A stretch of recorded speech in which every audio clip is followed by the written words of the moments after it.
자, 2회차 발음편에 대한 이제 간단한 해설 드리도록 하겠습니다. 오늘 문제 조건은 한 차시였지만 50분의 이제 그 교환을 설계를 해야 되겠고요. 그 50분의 설계 중에서 장카의 그 ER 이 부분을 포함해야 합니다. 학생활동과 교사활동을 명확하게 구분하라는 건 계속 나오고요. 자료 1, 2, 3을 각각 활용해서 활동 1, 2, 3을 꾸리는데요.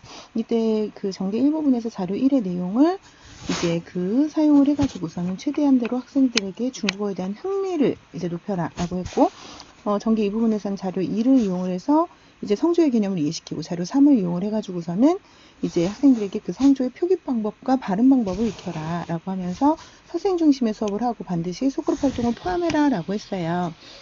그리고 이제 성취 기준으로는 성조, 성모, 음모의 개념을 이해시킨다. 그리고 중국어에 대한 흥미를 불러일으키고 자신감 있게 발음하게 한다.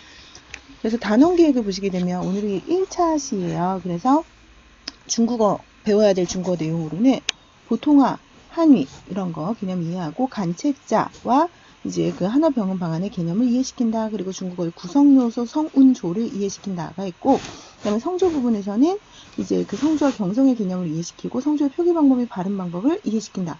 우리가 여기서 주목해야 되는 것은 오늘이 1차 시라는 것이고, 이 목표에서 가장 이제 그 두드러지게 봐야 되는 것은 흥미 유발 부분인 거죠. 그러니까 여러분들이 오늘이 중국어 첫 수업이다, 내가 부임해서 하는 첫 수업이다라고 생각을 하면 학생들에게 어떻게 내가 먼저 인사를 하고 어떻게 수업을 설계할까라는 거에 대한 좀 구체적인 비전이 있어서 되게 다양한 수업이 나와야 되는데, 아쉽게도 64분이 수업을 한 게, 저는 이제 방이 두 군데 있으면 여기 우리 천장이 없어 다 들리잖아요. 그럼 그랬을 때 진짜 다 똑같았어요. 두 개를 동시에 듣는데 진짜 다르게 한 분이 많지 않았어요. 그리고 어떤 분은 심지어 이 두 방에서 거의 동시에 같은 말을 하는 경우도 많았어요. 그 정도로 수업 내용이 천편일률적이고 똑같았다는 거죠. 그러다 보니까 만약에 그 중에서 비교 우위를 점한다면 좀 더 발음이 좋고 좀 더 성량이 크고 좀 더 학생 활동을 잘하고 표정이 풍부하고 이런 분이 조금 더 점수를 잘 받겠죠.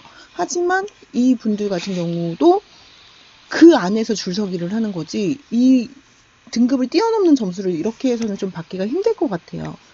그래서 오늘의 포인트는 학생의 흥미를 유발하기 위한 것이고, 그렇게 하기 위해서는 학습 부담 경감, 학습 부담을 경감하기 위해서는 교과 재구성, 이게 이제 오늘의 그 포인트였단 말이죠. 근데 이렇게 많은 자료를 주는 추세는 앞으로도 계속될 거라고 말씀을 드렸잖아요. 근데 이렇게 많은 자료를 주는 이유는, 그리고 차시도 계속 융합으로 나오는 이유는, 여러분들이 읽기 차시라면 어떤 이런 해설 능력, 그 다음에 말하기 차시라고 하면은 수업에 대한 설계, 쓰기 차시라고 그러면은 어떤 평가 방식에 대한 이해, 이 세 가지를 다 갖춘 교사인지가 궁금하니까 이걸 샘플로 조금씩 보고 싶은 거예요. 그러다 보니까 한 차시에 하기에는 너무 많은 양임에도 불구하고 계속 이렇게 융합 수업이 나오고 이제 자료의 양이 과다해질 수밖에 없어요. 근데 이렇게 자료를 많이 줄 때는 이걸 다 하라는 게 아니라 이런 식으로 나는 그냥 하겠다라는 샘플 하나를 보여주시면 되고, 학습자들이 이제 흥미를 이제 잃지 않도록 그 동기 유발을 해주시는 것이 훨씬 더 중요하다는 거죠. 근데 오늘 일단 시험상의 유의사항을 보시게 되면은 다 동일하고요. 여기서 소그룹 활동 꼭 하라 그랬고 구체적인 이제 피드백을 주라 그랬는데 이 부분을 아예 안 하신 분이 진짜 많았어요. 그러니까 내가 혼자 한어, 보통화 뭐 이런 거 개념 다 설명하다 보니까 벌써 15분을 기준으로 하면 7, 8분 동안 그것만 설명하고 나니까 그 다음에 이제 막상 성조해야 될 때도 성조의 개념 또한 설명하는데 2, 3분 하고 애들은 그냥 한번 입 띄워보지도 못하고 바로 그냥 마무리되는, 그러다 보니까 소그룹 활동을 안 시키니까 순시가 아예 없었던 분들도 많고요. 그러니까 오늘 그 교사의 인지적 능력에 대한 평가를 보는 게 아니에요. 왜냐면 지금 1차를 합격하실 수 있는 분 정도의 퀄리티라면 이거를 모를 리는 없어요. 그쵸? 그래서 내가 이거를 몰라서 혹시 점수를 깎을까? 아니면 내가 여기 나온 것 중에 하나라도 빠뜨리면 점수를 깎을까? 이런 게 불안해서 막 다 하시는데, 지난 시간에 했던 그 문화유산 카드도 그렇고요. 일단 이렇게 많은 자료를 줄 때는 그거를 재구성해서 학생들 입장에서 어떻게 수용 가능하게 이거를 재조직하는가, 이런 거를 본다는 거거든요. 근데 아까 순서 제시도, 이 자료 제시 순서도 완전 똑같아요. 한어란 무엇인가. 그럼 여러분들이 제일 많이 한 게 이 한족이 나오니까 다른 소수민족 이런 것들 제시를 해서 한어는 한족이 말하는 이제 언어다, 이거를 이제 뽑아내는데 길이의 차이만 있을 뿐이지 골자는 다 그거예요. 그래서 어떤 분은 뭐 그냥 말로 소수민족이 몇 개, 뭐 20개, 30개, 50개 56개? 뭐 이렇게 하시는 분이 있고, 어떤 분은 그래도 또 뭐 영상이나 사진 자료를 활용해서 한족이 있고 조선족이 있고 뭐 위구르족이 있고 뭐 이런 식으로 해서 가는 분이 있고, 그 다음에 어떤 분은 이제 교과서에 있는 중국어라고 하는 그런 그 표현하고 한어를 좀 비교하신 분이 있고, 그래도 이 비교 컨셉이 그나마 좀 제일 나았죠. 그 다음에 이제 보통 화에 대해서는 같은 중국인끼리라도 한족끼리라도 서로 이제 사투리를 쓰면, 방언을 쓰면 못 알아듣는다, 이게 포인트가 되는 거면 그냥 직접적으로 우리나라 예를 들어도 되는 거잖아요. 그래서 뭐 이제 자기가 응시하는 지역에 따라 뭐 안녕하십니까 이거랑 안녕하세요 이런 거 다르다. 그러면은 하위 예시 이항다. 이런 식으로 해가지고서는 뭐 니허 이거랑 니호 이런 거 들려주고 그냥 바로 하면 되잖아요. 광동어 좀 들려주고 차이점. 그러면 이제 애들이 보통화라는 거 바로 알 텐데. 그리고 간체자 같은 경우에도 이런 식으로 이거가 뭐 이거는 더 복잡한 우리 한자고 이거는 중국어 한자인데 어느 게 더 간단하니 막 이런 식으로 쭉 설명식으로 하시는 게 아니라 뒤에 보면 이 숫자 카드가 나오잖아요. 그럼 이 숫자 카드의 앞면은 1, 2, 3, 4 이런 식으로 이제 한자가 되어 있고, 그 다음에 뒷면은 이런 모양이 되어 있다라고 설정을 하시면 되잖아요. 재구성이니까. 근데 그리고 나서 이 숫자 카드를 학생들에게 나눠주면 1부터 10까지는 한자가 완전 동일하잖아요. 근데 여기에 위에 있었던 뭐 마라든가 아니면 그 번체자 랑 간체자가 있는 번체자인 거죠. 그래서 간체자 카드를 몇 개 섞어요. 이렇게 뭐 마라든가 아니면 위, 하위 이런 거, 예를 들면 오늘 수업에 나오는 하위 이런 거 같은 경우에는 지금 간체자가 있는 거잖아요. 그러면 이런 것들을 카드를 섞어 놓고 애들한테 이 한자를 찾게 하는 거예요. 그리고 이런 들면 이런 식으로 좀 윤곽이라든가 초서해와 이런 것들이나 생략법이 들어간 한자 같은 것들을 섞으면 훨씬 더 찾기가 좋겠죠. 예를 들면은 뭐 오늘 이제 이런 한자도 있고 뭐 오늘 마 이런 거를 한다면 이 마가 이제 적당하겠네요. 아무튼 이런 식으로 이 한자 카드를 섞은 다음에 학생들에게 我们老师给每个组一份生字卡，大家看一下这是什么？1, 2, 3, 4 이 정도는 애들이 알잖아요.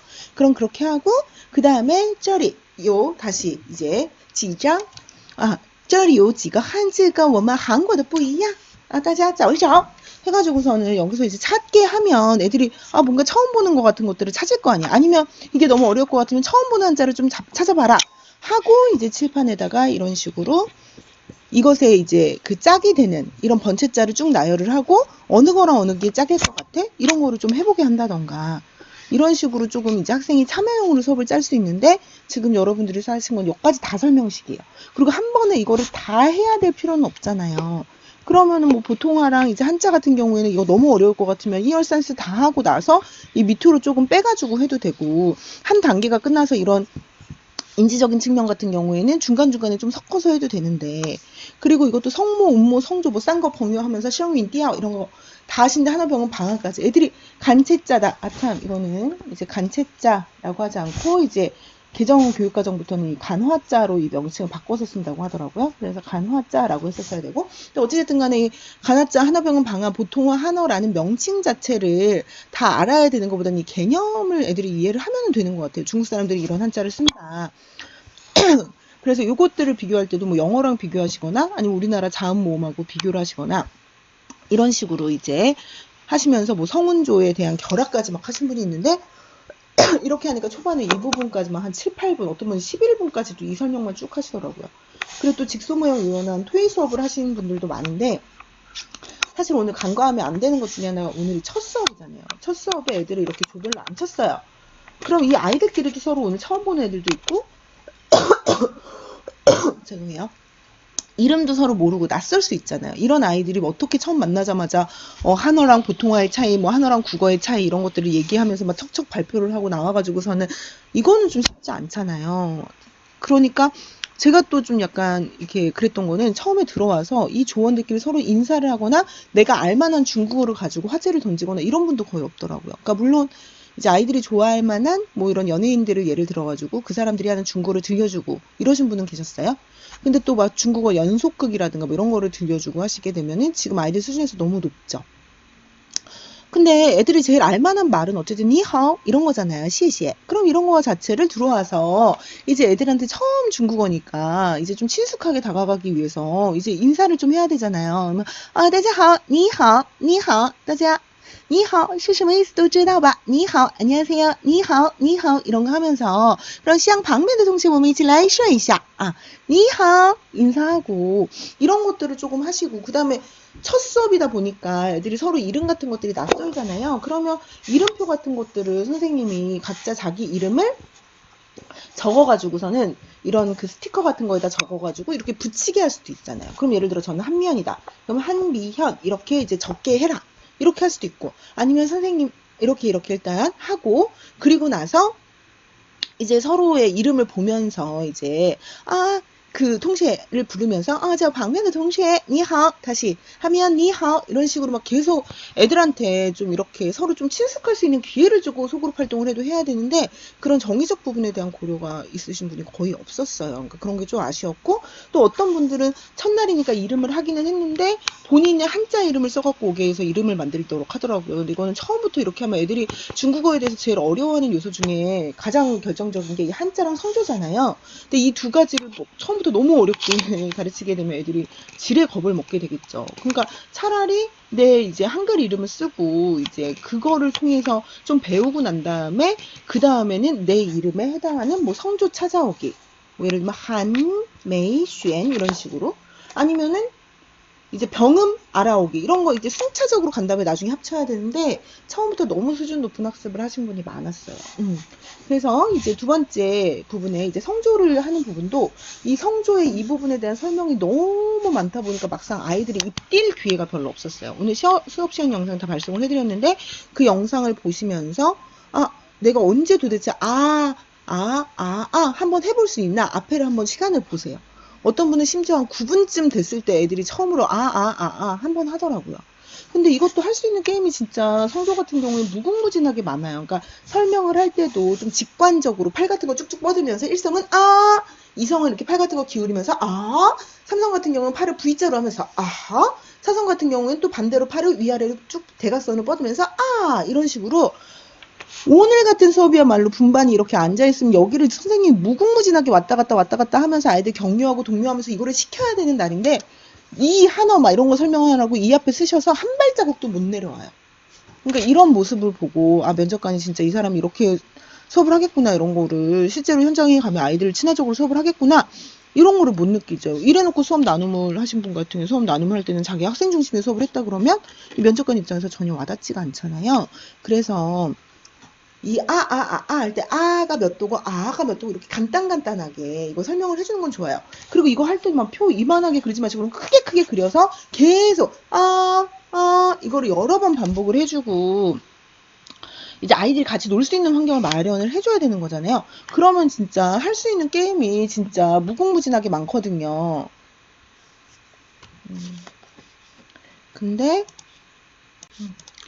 자 이어서 하면 이제 예를 들면은 아이들이 이제 뭐 메아리 그러니까 첫 수업이기도 하고 하니까 자기 이름에 성조를 넣어서 말하게 한다던가 예를 들면 한미현 이런 거 빵, 짱 이런 거 가르쳐줘서 한미현 짱 이런 거 할 때 한미현 빵 이런 식으로 가르쳐줘서 한미현 짱 하다가 한미현 빵 이런 식으로 하면 빵是非常好的意思我们一起来说一下 그리고 옆에 이제 동시에가 뭐 발표를 했어요. 그러면 같이 무슨 김민수 빵 이런 것도 같이 해주게 하고 계속 왔다 갔다 하면서 이런 활동을 해야 되잖아요. 그리고 뭐 메아리 게임 이런 것도 할 수 있잖아요. 조별로 있으면 이 조 하나하나를 무슨 샤 그럼 老师到了一组山的山顶一组山顶 이런 식으로 하면서 난 老师叫那你们是老师的回声메아리 그래서 跟老师说一下하고 이조한테 가서 또 하고 하고 그럼 大家一起从一组开始二组一三组四组이거 계속 반복해서 연습시키고 이런 거 하시면 되잖아요. 그리고 이거 유사한 걸로 그럼 조원들끼리 이렇게 앉아있다 그러면 조원화 요시 하면 되잖아요. 그래서 만약에 첫 조의 일원이 이번에는 하나만 말하는 거죠. 1, 2, 3, 4 중에서 하나를 골라서 옆 팀에게 전달을 해요. 그러면 얘가 처음에 했던 거랑 마지막 조언이 일치하는지 안 하는지 이렇게 하면 되죠. 그러면 앞에다가 성조 1, 2, 3, 4서 중에서 하나를 먼저 얘가 뽑아서 고르게 하고 난 다음에 쭉 돌리고 그 카드가 일치하는지 안 하는지 이런 거 봐도 되고 5명 조원이면 이구동성 게임 이런 거를 해도 되는 거죠. 그렇죠? 그래서 동시에 그 성조 말하기 일치할 때까지 몇 번의 횟수를 썼나 이런 거를 해도 되고, 아니면 직관적으로 보이려면은 교탁 앞에 의자를 5개를 놓고 자기가 좋아하는 성조에 앉으라고 한 다음에 선생님이 단어를 말해주면은 그 단어에 말하는 성조에 해당하는 사람이 일어나라 이런 활동을 해도 되잖아요. 그래서 하면 삼성이 일어나고, 아니면 조별끼리 이렇게 앉힌 다음에 각각 성조 카드를 주고 자신이 원하는 성조를 고르게 해요. 그리고 난 다음에 자기 성조에 해당하는 카드를 들고 손을 들거나 일어나게 하면 되는 거죠. 그래서 처음에는 한 단어, 한 글자로 시작하다 그 다음에 마마 이런 거 하면은 일성정성 일어나야 되고, 뭐 이런 거를 이용해서 마찬가지로 천기백기 이런 거를 할 수도 있는 거고요. 그래서 할 수 있는 게임이 되게 많은데 여러분들이 조금 약간 너무 이제 설명하는 데만, 그래서 막 이게 설명하는 것도 너무 말이 많아지다 보니까 자기가 꼬이잖아요. 그래서 막 치과 가는 것도 말이 엄청, 어떤 분은 뭐 이가 아픈 것부터 시작을 해요. 그냥 我们当了牙科 그래서 我们张开嘴 그냥 이렇게 하면 되는데, 우리가 뭐 이빨이 썩어서 그럼 어디를 가야 되지? 그럼 치과를 가야 되지? 치과를 가서 앉았어. 그럼 의사 선생님이 입을 벌려보라 그랬어. 그때 우리가 어떻게 해야지? 이렇게 너무 길게 가실 필요가 없어요. 그냥 바로 하시면 돼요. 그리고 또 이거 성조 게임 중에서 뭐 이런 것도 되죠. 이런 거 자체가 마치 오페라 같잖아요. 그래서 라오시, 그러니까 예를 들어서 뭐 한이 이렇게 했을 때 음악 같다 이런 것도 많이 하니까 大家好听 试试 그 오페라歌手 이런 거 하면 되잖아요. 그래서 그래서 你今天呢帮老师你们填一下乐谱好不好? 그런데 这个그 한위的乐谱呢有点独特，有点特别， 그래서 音标是不一样的这是이렇게 음표를 알려주고, 그리고 나서 你们好好听老师怎么说 하고 나서 이제 填一下乐谱 해가지고 요선지를 나눠주고 애들이 이런 것들을 계속 표기하게 한다던가, 그럼 계속 연습할 수 있잖아. 뭐 너네들이 모차르트다 베토벤다 이런 컨셉을 주고 막 계속 하셔도 되고. 그래서 지금 같이 할 수 있는 활동이 되게 많은데, 소그룹 활동을 꼭 넣으라 그랬잖아요. 근데 이 부분 활동 자체가 소그룹이 거의 없었어요. 그냥 혼자 설명하고 끝난 거죠.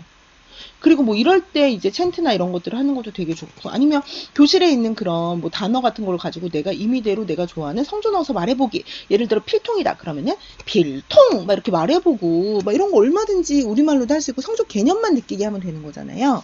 그리고 마지막 3번 자료도 이거 너무 멀리 가신 분들이 많았어요. 지금 애들이 이 숫자까지 하잖아요. 그럼 이거 거의 한 달 배우는 양이에요. 근데 이거에 대해서 재구성이나 학습부담 경감 없이 여기까지 다 하시고, 심지어 이 전화번호까지 다 하시고, 또 뭐 어떤 분들은 회사를 열어서 대표번호 만들기를 하고, 애들한테 너무 어렵죠. 첫날 이 많은 양을 하기에는. 그래서 1, 2, 3 정도는 익숙하니까 뭐 1, 2, 3, 4 이 정도 가지고서 이제 연습을 하셔도 되고, 오늘 현직교사 팁 주신 거는 뭐 학교 안전번호 123 뭐 이런 것들을 알려준다던가 뭐 이런 거 하시면 되고, 근데 이거 자체가 애들한테 이게 원리만 알려주면 되는 거잖아요. 중국 사람들이 이런 걸로 숫자 표시를 한다. 그럼 우리도 마찬가지로 네가 숫자를 어떻게 표현할지를 한번 조원들이랑 같이 협력을 해가지고서는 숫자를 한번 만들어봐라. 알아보고 숫자가 닮아도 되고, 아니면은 이런 식으로 한자를 이용을 해서 해도 되고, 아니면은 이런 병음을 이용을 해서 네가 나름대로 이제 만들어도 된다. 이런 거를 시범을 보이면서, 그리고 다 만들었으니 이 위에 우리가 아까 배웠던 음표 아니면 성조 이런 것들을 한번 표시해보자. 니네가 하고 싶으면 어디에다 해도 상관없어.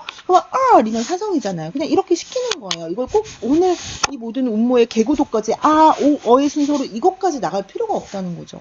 그래서 이렇게 뭐 뭐 그다음에 뭐 이런 식으로 이제 표기를 그냥 하게 하는 거야. 아니면 그냥 여기 위에다가 하라고, 네가 하고 싶은 대로 마음대로 하라고 한 다음에 나중에 우리 이거 다 배우고 한 달 뒤에 혹은 4차 실 때 니네가 지금 편 표기랑 어떤 달라지는 점이 있는지 나중에 알아볼 거야. 이런 식으로 하셔도 되고. 그러니까 무조건 성조를 배울 때는 다른 거 없어요. 막 이런 거 계속 들리게 하면 되는데, 그런 수업이 오늘은 거의 없었다고 봐야 될 것 같아요. 빠바바바 이런 거 성조가 다르면 뜻이 달라져서 되게 의미가 중요하다. 이런 거를 만약에 포인트로 삼으신다면 마마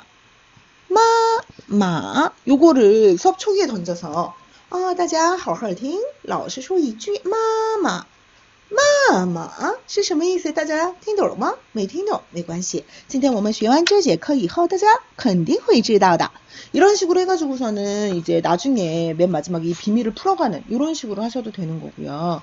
그 다음에 요거는 꼭 핸드폰 번호가 아니라도 뭐 자기 학교 번호라든가 뭐 비밀번호 만들기를 한다던가 이런 식으로 조금 더 이제 간략화해서 할 수 있는 방법이 얼마든지 있잖아요. 그래서 제가 누누이 말씀드리지만 시연이 아니라 수업을 하셔야 되는데 자꾸 자기 이거 뭐 하나 빼먹으면 점수 깎일까봐. 그러니까 요건을 빼먹으면 안 되는 건 사실이에요. 예를 들어 스토리텔링을 하라고 했는데 스토리텔링을 안 했어요. 모두학습을 하라고 했는데 모두학습을 안 했어요. 근데 오늘 모두학습 안 한 분 되게 많거든요. 자료 이해할 때 반드시 소글발동 넣으라 그랬는데 이거 안 한 분들 되게 많아요. 그럼 그게 깎이는 거지. 내가 이 중에서 뭐 성조 설명을 안 했고 경성 개념 설명을 안 했고 이것 중에서 이거 구구절절 내가 다 설명 안 했고 이래서 깎이는 건 아니에요. 그러니까 여러분이 좀 포인트를 아직까지도. 그러니까 내가 계속 남들과 똑같은 수업을 하면 남들과 같은 점수를 받을 수밖에 없어요. 근데 우리는 1.5배수에 계시는 분들도 많고 한 방이 필요하잖아요.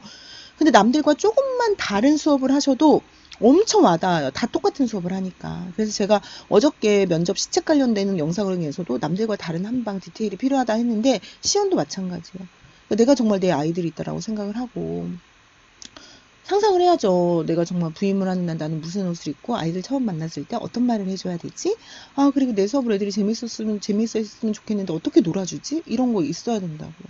그리고 오늘 정의적인 요소에 대한 개념이 전혀 없었어요. 애들이 처음 만나서 서로 대면대면한데 이제 서로 친해지는 과정도 없이 바로 자꾸 몸 쓰라고 하는 것도 그런 거야. 애들 몸 쓰면 금방 친해지거든요. 근데 그런 과정도 없이 막 어려운 토의 수업을 한다던가. 그다음에 남자애들은 변성기도 오고 막 이러는데 막 목소리도 안 나오는데 막 이런 거 하면 저 싫어하거든요. 그럼 그런 거에 대한 격려 멘트도 있어야 되고 고려하는 멘트도 있어야 되고. 그래서 이번 발음편 수업은 여러분들이 좀 초심을 챙기셨으면 하는 마음에 내봤어요. 여러분이 항상 이제 교단에 쓰고 싶어 하지만 시험에 통과하는 것까지만 생각하시고 막상 내가 교단에 섰을 때는 어떤 선생님이 되고 싶은가에 대한 구체적인 비전은 많이 없는 것 같아요. 만약에 저라면 내가 할 첫 수업에 대해서 100번도 더 넘게 생각을 했을 것 같거든요. 근데 오늘은 모두 다 똑같은 수업이었어요. 그래서 그런 부분이 좀 많이 아쉬웠고, 만약에 옛날에 2004년도에 전남에 성조교육이 한번 시험이 나온 적이 있거든요. 근데 파격적으로 첫 수업이 나올 수도 있다고 생각해요. 물론 평가일체가 나올 가능성이 전 제일 많다고는 생각을 하지만, 그리고 이거는 완전히 우리가 짠 포맷과 달라지는 것이기 때문에 하나 정도 더 대비하라는 의미로 이제 2회차에 이걸 냈는데, 다시 한번 이제 초심으로 돌아가셔서 이제 앞에 면접관이 아닌 학생이 있다라고 생각을 하시고 좀 수업을 다시 한번 짜보시면 좋을 것 같아요. 그리고 오늘 시뮬레이션 2차 특강에다가 제가 현직교사 수업시험 꿀팁이라고 해서 올려드린 거 있잖아요. 그래서 이분이 되게 경중령 활동도 열심히 하시고 되게 소스가 좋아요. 이분이 찍은 게 많이 나오거든요. 그래서 이거 좀 꼭 읽어보셨으면 좋겠어요. 그래서 중고교과에서 교육과정 수업평가 일체화, 이거는 이제 아주 전국적인 흐름이라고 그랬잖아요. 그리고 핵심 역량, 의사소통 능력과 세계 시민의식으로서의 그런 그 고취, 그리고 정보 처리 능력, 이 세 가지를 많이 보기 때문에, 그리고 이것도 이제 그 다른 합격자가 준 팁인데, 핵심 역량 작년에 수업 나눔 1번 문제였잖아요. 그럼 이 핵심 역량에 대해서 그 명칭 자체를 의사소통 능력, 뭐 정보 처리 능력, 그 다음에 무슨 심리적 영역 감각 능력, 뭐 이런 거 되게 명칭을 좀 정확하게 사용을 해줬으면 하더라고요. 그래서 이것에 대해서는 제가 또 그 자료 올려드린 거 있잖아요. 어디였더라? 새로운 학력, 개념. 여기에서 이제 보시면은 이런 식으로 나와요. 자기관리 역량, 지식 정보 처리 역량, 창의적 사고 역량, 심리적 감성 역량, 의사소통 역량, 공동체 역량, 이런 것들 등등의 명칭을 좀 정확하게 사용을 하시면 좋겠다라는 팁이 있었고요. 그 다음에 여기서 보시면 학습량, 어휘량 축소화돼 교육내용 내실화를 해서 교육간, 교과 간 융합 진로를 연계해라. 그러니까 무슨 얘기예요? 아까처럼 자료 많이 준다고 해서 그거 다 하는 게 아니라 골라서 조금만 하고, 어휘도 드립다 많이 제시하는 게 아니라 조금만 하고, 대신에 내용은 충분히 숙지가 되도록. 그럼 아까 성조 가르치면 보통 이것만 1시간 해요. 그러니까 그렇게 하라는 거고, 대신에 교과 간에 너무 중국어가 아니라 중국어를 하면서 미술교육도 하고 중국어를 하면서 뭐 도덕교육도 하고 이런 교과 간 융합을 하고, 또 아이들 하나하나의 적성이나 꿈을 살펴서 순시할 때 그런 것들을 언급해주고 이런 진로를 연계하라는 거죠. 그리고 수업의 문화 내용을 자연스럽게 이제 묻어내기, 그리고 교수평 이거 일체화 부분에 대해서는 일단 흥미 유발을 이제 하고 그다음에 이제 본문 중간중간에서도 좀 문화랑 관련된 요소가 있으면 그런 것들을 좀 짚어주고. 그래서 여기 보면은 이제 이 수행평가 참고 자료라고 해서 중국 개관 부분에서는 문화 여행 지도를 만든다던가 하는 거. 그다음에 이제 발음에 대해서는 브랜드 네이밍이라고 해가지고 왜 그 중국의 거코컬러 이런 거 있잖아요. 그래서 되게 비슷한 이런 거 외래어 표기법 이런 거. 그리고 또 이름과 국적 소개에서는 이제 회화문을 읽는데 뭐 이거를 뭐 랜덤으로 해가지고서는 랜덤 회화문 읽기라는 거를 이제 한다는 거죠. 그래서 뭐, 你是哪国人?我是中国人 했을 때 그 문장이 이제 계속 바뀌게끔 이제 읽는 거고, 이때 한어병원의 발음에 유의하는 거고, 가족 소개도 여기서 중요한 포인트는 가상 가족 소개도예요. 요즘은 편부모 가정이나 결손 가정이 많기 때문에 실제 진짜 가족으로 하지 않는다는 거죠. 그리고 날짜 요일에서도 중국의 전통 명절을 같이 융합해서, 혹은 이거 역사 교과랑 융합해가지고 우리나라에 되게 의미 있는 날짜들이 많이 있잖아요. 8월 15일 하면은 이제 역사 교과에 관심 있는 아이들을 같이 섞어가지고서는 그런 부분에 대한 그 사건 같은 것들도 이제 소개하게 하고 이런 활동을 하는 거고요. 그다음에 중국의 전통 명절과 관련된 것도 이제 할 수 있고, 그다음에 시간 같은 경우에 나의 하루 일과표 이거를 이제 쓰게 하고 그것에 대한 다큐멘터리 영상 제작하는 이런 활동을 할 수 있다는 거고, 취미 부분에서는 나의 어떤 롤모델, 멘토, 그리고 그 사람들이 쓴 책이나 영상이 있다면, 인터뷰한 영상이 있다면 그런 것들을 보고 와서 이제 그 사람들이 어떠한 일을 해서 자신의 꿈을 이루었는지 이런 것들을 로드맵으로 만들도록 한다던가, 그 다음에 이제 길목길을 할 때는 지하철 관광 안내도 이런 것도 있고, 주문은 뭐 메뉴판 만들기, 그 다음에 그 외에 뭐 단어를 이제 그러니까 마인드맵 형태로 이제 연상되는 것들을 이렇게 쭉 이어간다던가, 혹은 뭐 역사의 가상일기, 그러니까 과거에 뭐 이러이러한 일을 내가 이제 바꿔서 하는 거죠. 그리고 그러니까 과거에 뭐 이순신을 만나서 인터뷰를 한다던가 뭐 이런 거예요. 그리고 초안지 고사성어, 이것도 미래인 교과서에 있는 건데, 이제 그 초안지에 나오는 고사성어로 이제 만화를 연계해가지고서는 그 뜻 풀이하고 이제 네컷 그리고 이런 거, 독서 감상문 이런 활동 같은 것들을 이 시간에 할 수 있고, 이것과 연결해가지고서는 이제 중국의 예를 들어 문화여행 지도다. 그럼 중국의 지리나 행정구역을 잘 파악하고 있는지, 거기에 해당하는 관광지를 알고 있는지 뭐 이런 것들을 연계해서 한다는 거죠. 그리고 평기화를 보여줄 수 있는 포인트 자체가 한국하고 이렇게 문화 내용을 할 때 한국과 문화를 비교해보는 시간을 갖게 하는 이런 것들을 할 수 있겠고, 그 다음에 이제 이런 것들을 할 때 선생님이 일방적으로 알려주는 것보다는 학생들이 토의 학습을 할 수 있게 계속 질문을 하거나 생각 열기를 하고, 그 다음에 문화 전달할 때 조별 토론 발표를 하는 수업을 설계하는데, 이때 모든 그 문화적 내용은 학생들의 발표를 통해서 나오는 걸로, 그리고 선생님은 그거에 대한 구체적으로 피드백을 주는 걸로, 그리고 학생 반응이나 발표 활동 대답을 드릴 때 이거는 이제 좀 중요한 부분일 것 같은데요. 교사가 관찰평가를 하잖아요. 근데 대부분은 그냥 바로 순시를 하고 피드백을 주는데, 그게 아니라 뒤에 조용히 빠져서 이제 기록하는 듯한 모션 같은 것들을 하게 되면, 아, 평가에 세워야 되는 좀 개념이 있는 교사구나, 이런 식으로 생각할 수 있대요. 그러니까 이건 되게 꿀팁인 것 같아요. 그래서 기록하는 모습, 기록의 중요성을 좀 강조를 해주고, 그 다음에